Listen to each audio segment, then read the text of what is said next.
This is just reading pala. Reading. Yes. Oh, let's just read na lang. This is Tom. He has brown hair. He He wears wears white a white shirt. Tom wears a a pink pink tie. tie. Ito yung pink tie niya, oh. Next.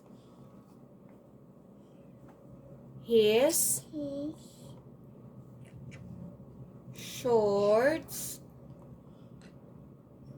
are blue.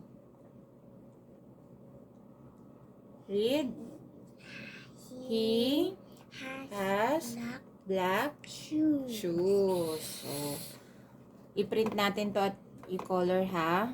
Oh, you color the hair brown. You color the shirt white. You color the tie pink. You color the shorts blue. And color the shoes black. Very good. Color niya na. Yes, color mo yun, ha?